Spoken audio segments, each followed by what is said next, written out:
This week in news surrounding Israel, Toronto International Film Festival cancels Hamas attack documentary over copyright concerns. Seriously? You can't make this up, friends. Stay tuned for all the details.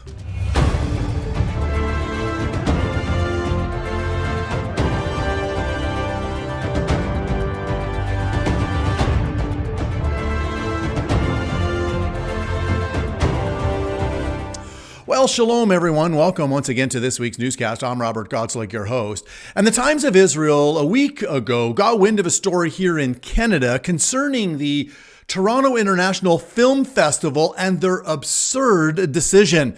Here's the details.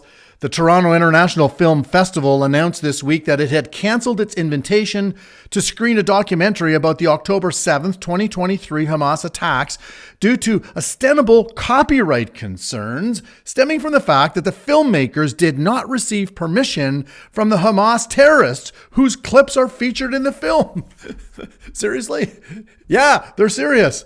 The festival was set to show, and this is the title of the film, The Road Between Us, The Ultimate Rescue, which tells the story of Major General Noam Tabone, who set out to save his son, Amir Tabone, and his son's family as they were attacked by Hamas-led terrorists at their home on Kibbutz Nahal Oz.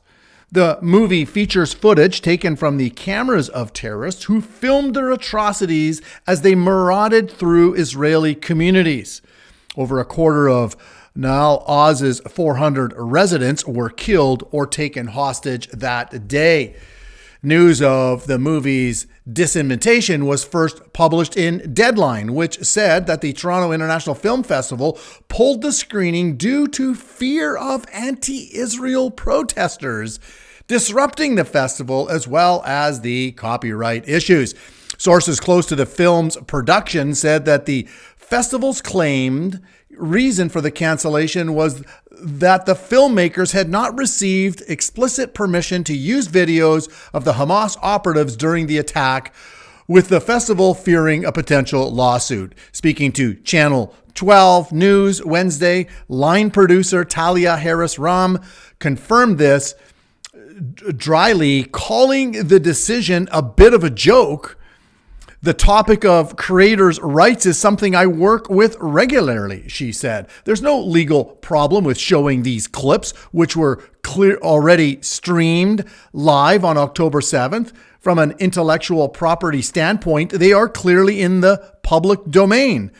Harris-Ram said, listen to this, that the Toronto International Film Festival's decision was frustrating, but not completely unforeseeable.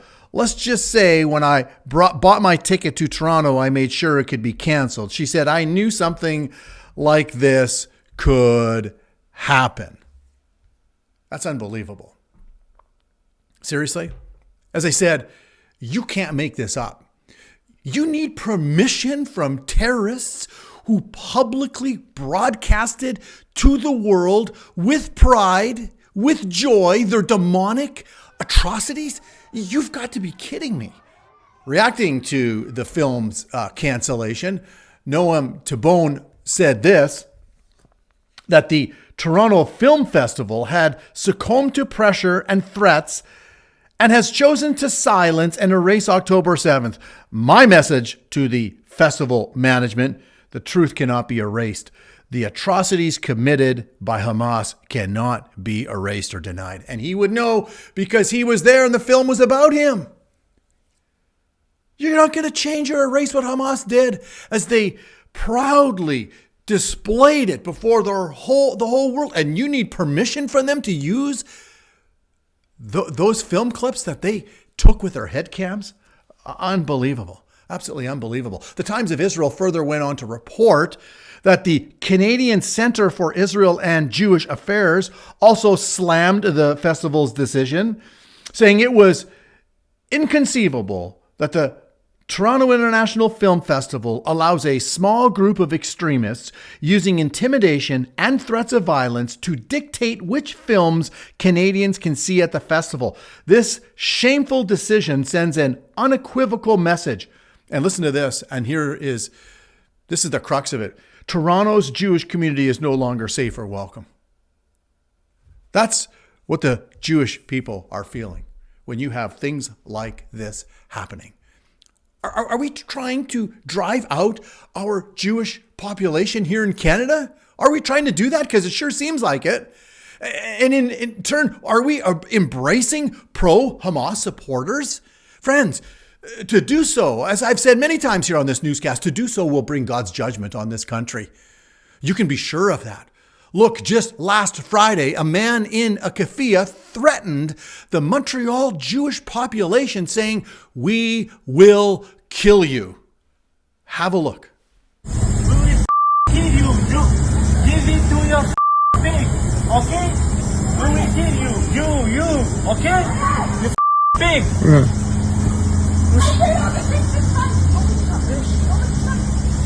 Fucking mom. Hey, damn. Your time will come, okay? Yeah. I'm not afraid of your pig, okay? Yeah. You understand me? Yeah. Okay? I'm just waiting for the You're on order of Saint Louis and the Fraser. king, okay? Saint Louis and Fraser. Monkey. I'm just waiting for the king. Always there is one king, Allah. Disturbing to say the least. And just a week prior to that, also in Montreal, a Jewish man was beaten in broad daylight in front of his small children in modern day Canada. Have a look.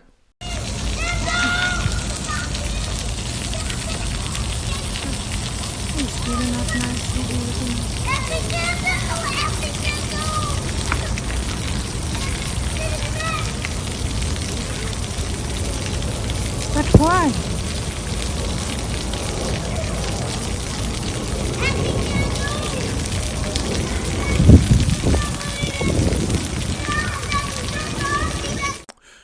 Well, apparently this despicable anti-Semite was arrested, and what's going to come out of that?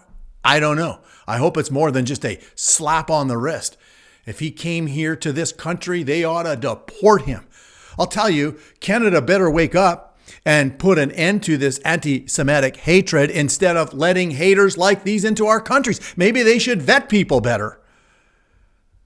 And they ought to confront them on their actions because, to condone things like this, to not take it seriously and persecute them to the highest degree, friends, because we don't want to offend.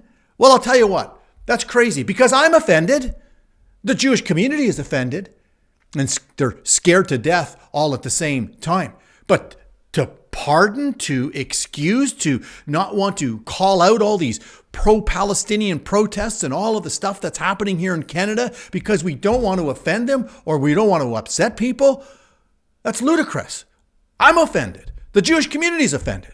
And as I mentioned, they're scared to death as well. Come on, leaders, do your jobs and quit being cowards. Call out this hate for what it is. Call it out for what it is. And also, take a stand, Toronto Film Festival, and do what's right and show some integrity, for goodness sakes. This is Canada, after all. Wake up. Wake up. Because at the end of the day, God is watching and taking note. And he will bless those that bless the Jewish people, and he will curse those who curse them. Period.